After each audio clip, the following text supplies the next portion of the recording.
ছোট্ট একটা নদীর ঘাট। এখানে ছোট ছোট নৌকাগুলো রাখা হচ্ছে, এগুলো দিয়ে সম্ভবত মালামাল বহন করা হয়। সম্ভবত না, এমনিতে পাশে দেখলাম যে ইটের ভাটা, আর ইটের ভাটার ইটগুলো এইগুলোর মাধ্যমে আনা নেওয়া করা হয়। এই জায়গার দৃশ্যটা কিন্তু অপরূপ, যার কারণে মানে ছুটে আসা।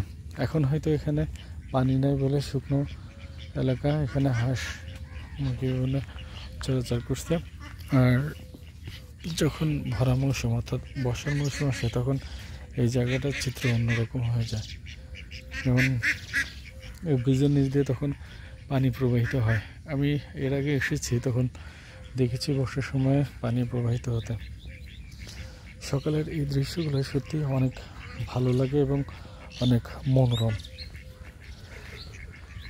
সত্যি যদি সকাল সকাল সবাই ঘুম থেকে উঠে প্রকৃতির মাঝে চলে যায় আর সেই প্রকৃতি উপভোগ করে, তাহলে কিন্তু কোথায় থাকে না। কারণ সবচেয়ে সৌন্দর্যময় হচ্ছে প্রকৃতি। প্রকৃতি যতই দেখবেন আপনার মন ততই ভালো হবে।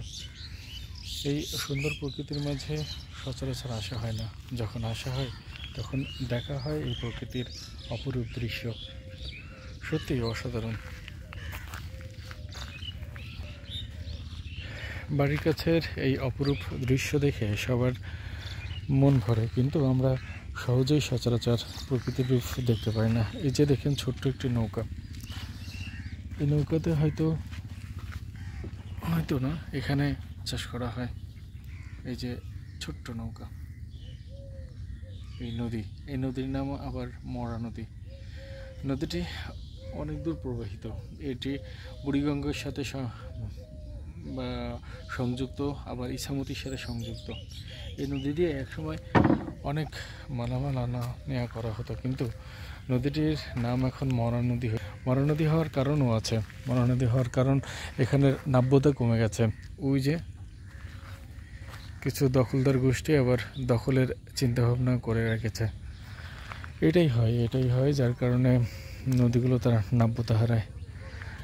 ইটের ভাটা তো দেখতেই পাচ্ছেন, কতগুলো ইটের ভাটা চারপাশ দিয়ে গড়ে উঠেছে। এই ইটের ভাটাগুলো আবার নদীর ভরাটের কাজেও লাগে। যেমন এখান থেকে যে ইটগুলো সচরাচর নেওয়া হয়, সেই ইটগুলো এই নদীপথেই নেওয়া হয়। আবার বর্জ্য পদার্থ যেগুলো আছে সেগুলো এই নদীতেই ফেলা হয়। সুতরাং সব মিলিয়ে সব কিছুই সমান সমান